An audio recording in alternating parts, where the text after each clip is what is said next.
In the previous lesson, we saw how easy it is to add a modal window. Another cool plugin is the Scrollspy plugin, which is used for automatically updating navigation targets based on the scroll position. So let's check it out.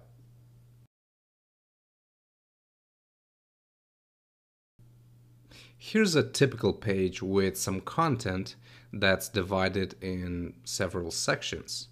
We also have a fixed navigation bar on the top, which contains 3 links that match the 3 content sections. Now, the goal of this exercise is to make the nav links active when we scroll to a certain section.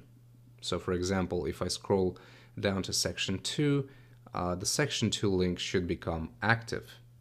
So first things first, we must link the content sections to the nav on the top. So let's add some unique IDs to these sections. So I'm going to say ID equals section 1, and we'll do the same for the other 2. This is section 2, and this is section 3. Now we must link these to the anchor tags on the top. So href, I'm going to say section 1,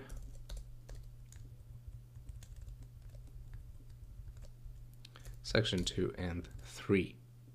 Okay, so now when we click on one of them, it's going to take us to that section. Now to use the Scrollspy plugin, you gotta include the bootstrap-scrollspy.js file. And as you can see, I have a general bootstrap.js file which includes all of these plugins.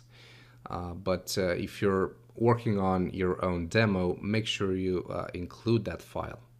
Once you load the appropriate files, it's time to initialize the plugin. And to do that, we must first find the element that we want to spy on. In our case, it's the body element because, well, we scroll the entire page, right? So this only makes sense.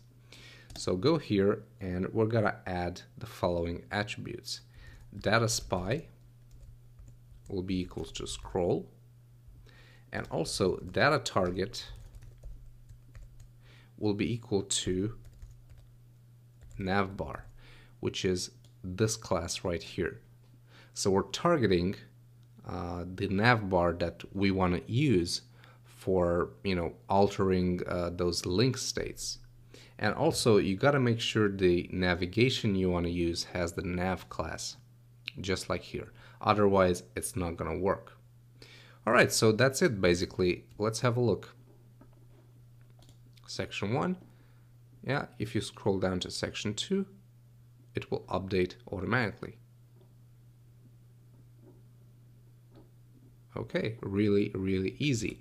And you can add or you can spy on any content you want. Just make sure you add the appropriate data attributes. You can also initialize the plugin via JavaScript. So you just have to do this. Navbar, Scrollspy, and that's it basically. That's pretty much it for the Scrollspy plugin. In the next lesson, we'll have a look at tooltips and popovers.